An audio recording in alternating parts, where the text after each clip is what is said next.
Lonely, I am so lonely. Is this you? Want to feel less alone? Well, listen up. Here is your roadmap to finding friends in New York, and anywhere, really. I've moved 3 times in the last 5 years, and I spoke with dozens of New Yorkers about their own experiences to help give you a framework so that you can find your community. You're listening to How to Move to New York City, an instruction manual for the biggest move of your life.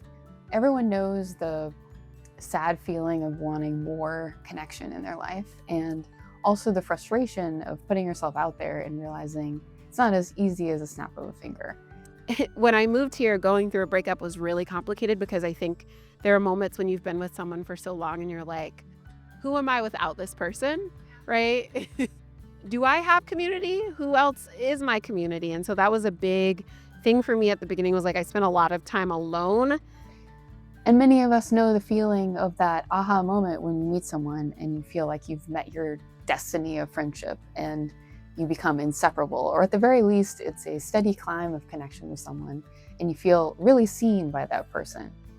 That is the golden hope, but at the same time, you have to set your expectations to be realistic. So here is your roadmap to finding friendship in New York and anywhere.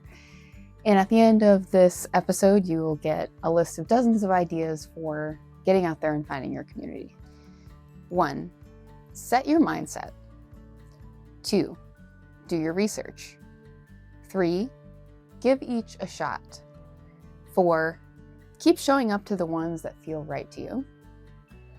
5, extend the one-on-one invite when it feels right. 6, have faith. And 7, be kind to yourself and others.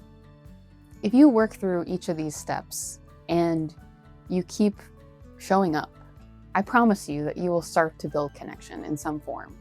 Now, I can't promise that those connections will feel like the golden shining example, but it will start you on a journey of finding the people that you want to be around. At the very least, will get you out of that feeling of extreme loneliness, which is detrimental to our health in other ways. In this episode, you'll hear from New Yorkers like Deb, David, Sydney, Tomas, Arpan. So I hope that these voices can also shed some light on finding connection in the city. Number 1, mindset. The first thing you want to do is set your mindset so that you have a strong internal dialogue with yourself that is loving and kind, and also gives you confidence that you can make connections and you're worthy of those connections, that they will happen with time, naturally. If you are yourself, then the people who are enjoying of that will come find you, and likewise, vice versa. Try to be mindful of the narrative within your head about this process and try to counter it if it's negative. So some thoughts that are not helpful in this process are, I don't think it should be this hard, or yeah, it didn't go well, so I think I'm just not cut out for this, or I'm just gonna let myself run into friends as I go. I think it's a common mistake to think that friendship can just happen. It's not often that just organically occurs. It's usually that it feels like it organically occurs because the person is living their life a certain way with a certain mindset. So keep that in mind. Thoughts that are helpful in the process are things like, I'm proud of myself for showing up, even if it wasn't perfect. Or, even though I realized that we're not meant to be friends, I learned more about who I want my friend to be. Or, I'm glad that I went because I enjoyed what I was doing, even if I didn't make connections that night. So get in the right headspace and find ways of keeping that and building fortitude around that, because the process is trying. It takes a lot of confidence and trust in yourself. So whatever you need to do, journal, mindfulness, to keep in that space and to keep in a faithful place, the quicker and easier it will feel in the long run. Okay, number 2, do your research. I think one of the best ways you can make community is by getting yourself out there, and getting yourself out there can look a lot of different ways for different people. But I think it takes a self-assessment to be like, what is it that I like? And like finding community among people who like doing similar things to you. Think about things that you enjoy doing, and that even if you did not make any connections, you would still enjoy doing the task. This seems kind of counterintuitive because the whole point is to find connections. But trust me, this will reduce some of the pain in the process, where you can avoid some of those feelings of, why am I even doing this? If you know at the very least you're doing something that you like to do. So maybe that's joining a, adult soccer league, or going to the rock climbing gym, which worked for me, or, joining a museum lovers club, or of course a book club, which is the classic. So journal on this topic, but you'll hear from some folks about ideas that they had for activities that they knew that they would enjoy. Where I've managed to build some like really intentional communities was choir. So I'm a part of this really enjoyable choir at the Shed, which is in Hudson Yards, called the Fire Ensemble. Shout out to Troy Anthony. When we move somewhere, one of the very first things we do is look for a church. And then we were here about a month, and one day we were walking around the corner and walked past a lot, and there people were working in it, and it turned out to be a community garden. What's key in your choice of activities that you're thinking about trying is that it's repetitive. So no matter what it is, these folks are going to show up again and again. It's critical that you're able to meet a stranger several times so that you can feel out whether or not you want to move it toward greater connection or not. And the repetitive nature of an activity reduces a lot of the pressure. This is part of the reason why online dating, for example, is so intense, because it feels like, there's just individual dates that you have to show up to. Whereas if something is for another purpose, which is to do an activity, then it feels like there's no pressure on the secondary goal, which is to connect. Number 3, give each a shot.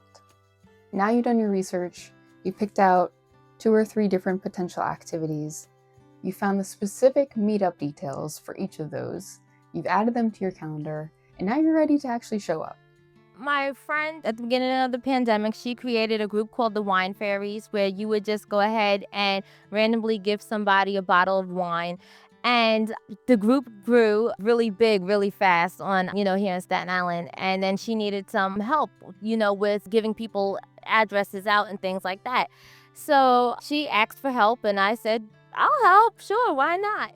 Friendship can come from all sorts of places. It can be serendipitous. You just show up to volunteer and help someone out. You can pray together, you can sing together, you can run together. Find a space and give them a try. Number 4, keep showing up. You've tried a few different activities, maybe even tried a couple different groups of the same activity, and you're starting to get a feel after a couple of visits which ones you want to stick with. You got to give something at least 2 or 3 tries to really know if it's for you or not. So we spent many months, both while we were visiting and after we moved here, visiting a lot of churches, and ended up in one that happens to be in Park Slope that we're very happy with, and both of us are very involved with in different ways, and we've made dear friends there. This is part of the whole journey, is just don't judge something off of the first go, because you might be missing that person who shows up the next time, or maybe someone is off that first time. Maybe you're not feeling the best the first time. So show up a few times and then identify the ones that you want to stick with. It was my second or third time coming to Run Club, and I'd made friends with someone, or I thought, because one run we had a great run talking to each other, and then the next run I saw him and I tried to connect in the same way again, because I was like, oh, you're a warm friend. And he was like not really in that particular day in the conversational mood, and like I remember just feeling awkward about it. Like, I don't know what I did, if anything. Like, I did take it a little bit personally, which I think, like, as much as you should try not to do that. But I also think it's a pretty natural thing to be like, what happened? Sometimes you'll learn the lesson that, like, some people just aren't your people. And sometimes people just are having a weird day. That example is important because, yeah, it's like that guy and I, we still ended up becoming friends. Like, every time we'd see each other would run. It's just a weird day for him. Of course, it's going to be a little awkward at first. You don't know these people, they don't know you, and you don't know what the space is about. So just lean in and accept that that's going to be how it feels. You should go back. We're talking about how to meet people and things to do, but you should talk about the Park Slope groups. So Good Neighbors of Park Slope is an aging in place group. Was set up actually to help people who wanted to stay in their homes and kind of check on each other. But it turned out not to be that. It has turned out to be a huge group of people over 55 who want to do all kinds of activities. So I got involved with it when we moved here, and I wanted to find a French conversation group and discovered one there. And I walked in, the group was in somebody's house, and I thought, oh my gosh, but you just have to kind of be willing to go someplace where you don't know anybody and like take a leap. Yeah, and I did walk around the block a time or two before I walked in that one day, because I was worried, like, oh, what is this going to be like? Plus, is my French going to be good enough? What I heard from New Yorkers and also experienced in my own life is that eventually things will start to click. I walked in and like they were so kind and so welcoming and like, oh, well, have you done this? Have you done this? And not only did it help my French, but I made dear friends. I went ahead and started helping her, and then one day she invited me, over to her house, and we never met each other. We never really, got to know each other. So I go to this lady's house, and next thing you know, hours later, we're conversating, and we formed a friendship to where she's near and dear to me and my family. So even my kids, they call her Auntie Tony. Everyone now is run club. What a great way to meet people. And I totally came in with that would be fun to hook up with someone, but also I'm actively trying to move more. Yeah, so it's completely turned into this thing where I'm no longer looking for someone through that space romantically, but I've managed to build friendships. This morning I was even in the Bronx cheering members of the run club on who were doing this Bronx 10 miler. And it's so nice for me to be wow, I can call on Aaron's name, I can call on Alex's name, I can call on Destiny because I know these people, and I know not only that I can call on their name and I can cheer them on, but I know that they would do the same for me. We will go and work at the garden, and part of being a member of the garden, you have to put in some hours, and we have open hours. We putter around, we have a good time. But people come by, and you have conversations, and you just keep seeing these same people over and over again, and it's all about the neighborhood. Yeah. But that was had we not stopped by or been nosy or been curious or been open, we would have just kept going by and we would not have made missed those connections. amazing. And they've been incredible connections. So set your expectations right and just embrace the weird, awkward phase and have faith that you're going to get on the other side. Number 5, extend the one-on-one invite when you feel ready. The one-on-one invite is intimidating. It opens the door to rejection. No one likes that. But you have to remember that you can get to know someone a few times before extending the invite, and you can look for signs that they might be open to hanging out with you. And also remember that a lot of people may feel like they want to hang out with you, but they're also nervous about extending the invite to you. So it's a two-way street, and you may be doing someone a major favor by extending the invite yourself. And you might be opening the door to friendship because you're taking that risk. My neighbor and I met because of music. He's this 70-year-old guy from Harlem. So his name is Wayne. Shout out to Wayne if you're listening, by the way. He also happens to be the caretaker for the building where I live. He had to come into my apartment, I think at the time, to check the heating or something. And he saw right away that I had an electric piano in the living room. He was like, wait, do you play? And I told him, hey, so yeah, I play Brazilian music. I play bossa nova and that kind of stuff. He was like, he said, I used to listen to that stuff in the 60s and 70s, and I'm addicted to bossa nova. You got to teach me. I told him, yeah, sure, we can do it. Let's jam one of these days, but sometimes you say those things just you don't really think too hard about it. Let's jam one of these days, right? But I wasn't really making concrete plans or anything. Then he said, all right, next Saturday at 10, I'll come around, we'll play. And since then, we've been doing it every weekend for almost a year now, and we're doing it. So I'm really happy that this happened. There are different levels of extending the invite.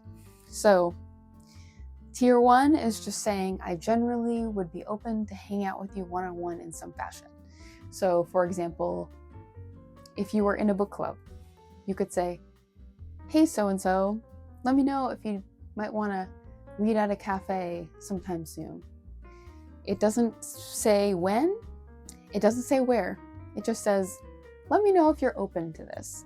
And their reaction will be very telling. If they say, oh yeah, let's pick a date now, you know you're in. But if they say, oh, that's nice, then you'll have to kind of see how it evolves from there. The second tier is saying, oh yeah, I wanted to see if maybe you wanted to go out and maybe read together this weekend on Sunday afternoon. You're getting slightly more specific. You're saying this period of time. And then their response again will be telling. So if they say, oh, I can't do that, and there's nothing else, okay, they're not around. But if they're really hoping to be a friend, they might say, I can't make Sunday afternoon work, but maybe Monday evening. Does that work for you? And likewise, if you receive these kind of requests from people, try to find alternatives if you want to be connected to them. It's always a good sign. It shows that you want to connect. And then, of course, tier 3 is by saying, hey, let's go to this place at this time. Are you in? It's direct, specific, and it's a one-on-one hangout. So try these different tiers and phases and see how the person responds. And if they're being friendly but non-committal, accept it. Walk away. Not everyone is meant to be best friends. That's just the way the world is, okay?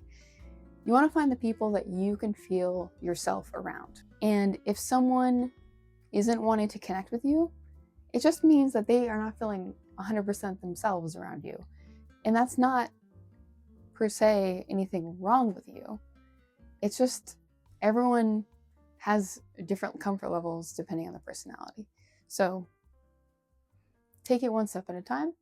Extend the invite when you're ready. Number 6, have the faith. This goes back to the beginning. You have to have faith that you are worthy of friendship and that eventually, through your efforts over time, you'll find at least one good connection. And oftentimes when you find one good connection, it just snowballs from there because you'll meet their connections and they'll meet your connections. And just remember that if things aren't going well, it doesn't mean they're not worth it. Because you're learning in that process, you're getting comfortable with yourself. You're stretching the muscle of showing up into a new space, of having introductory conversations with people.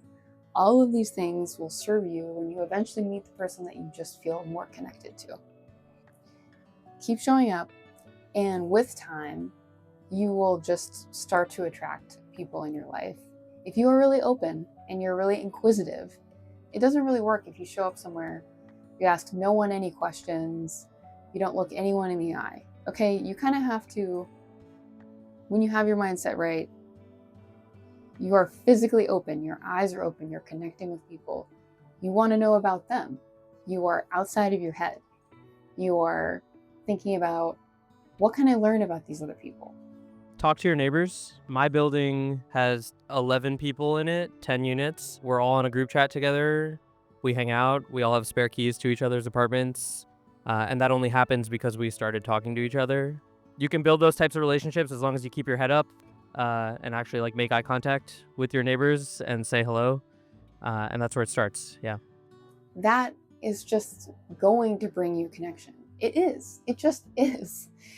If you love yourself and you love the thing you're doing, it is infectious, okay? It is infectious.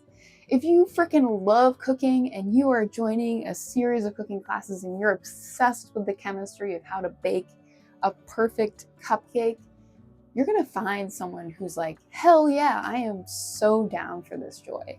Okay, so just have faith. You're awesome. What you like to do is awesome. And other people who are awesome will be there too. Period. Number 7, last but not least, be kind to yourself. and others. This process can be long. For most people, it takes time. Something like thousands of hours to build connection with someone. So just know that good things take time. And just think about how complex you are. Think about all the little, English muffin nitty-gritty going on with you. Your backstory, what motivates you, what has happened in your life that creates your values. Just as it would take anyone so much time to learn that about you, vice versa, it's going to take you just as much time to learn that about other people. So try to think about the process as one of curiosity, where you're gathering insight into someone, and try to be grateful that someone is sharing that with you and that you feel comfortable sharing it with them. And also likewise, if someone ghosts you, or you kind of back off from a connection from someone else, it can be really uncomfortable for both people involved. But at the same time, you don't want to just show up and hang out with someone because you feel some sort of obligation, even if you're not enjoying yourself. And it's okay to accept that people are different and that everyone deserves to be around someone who is really happy to be around them. So just give yourself grace if, things are a little bit wobbly, and make sure not to go too hard on a connection. It's going to take time for them to get to know you. So take it one step at a time. Always come back to that grounded feeling of self-love, because the more that you remind yourself you are whole as you are, and that friendship is a boost to that whole and can help you grow in so many ways, but the way people react to you and the time they make for you, or the lack of time they make for you, does not determine your worth as a person, as a friend. Be sure to lean on people who are farther away to give you that support as you're navigating this tumultuous journey of trying to find connection. So there's a roadmap of trying to build connection in a city, in any place really, and go out there, have fun, say nice things to yourself, and thank me later in a year when you have some connections. Now, please enjoy this track by Tomas and Wayne.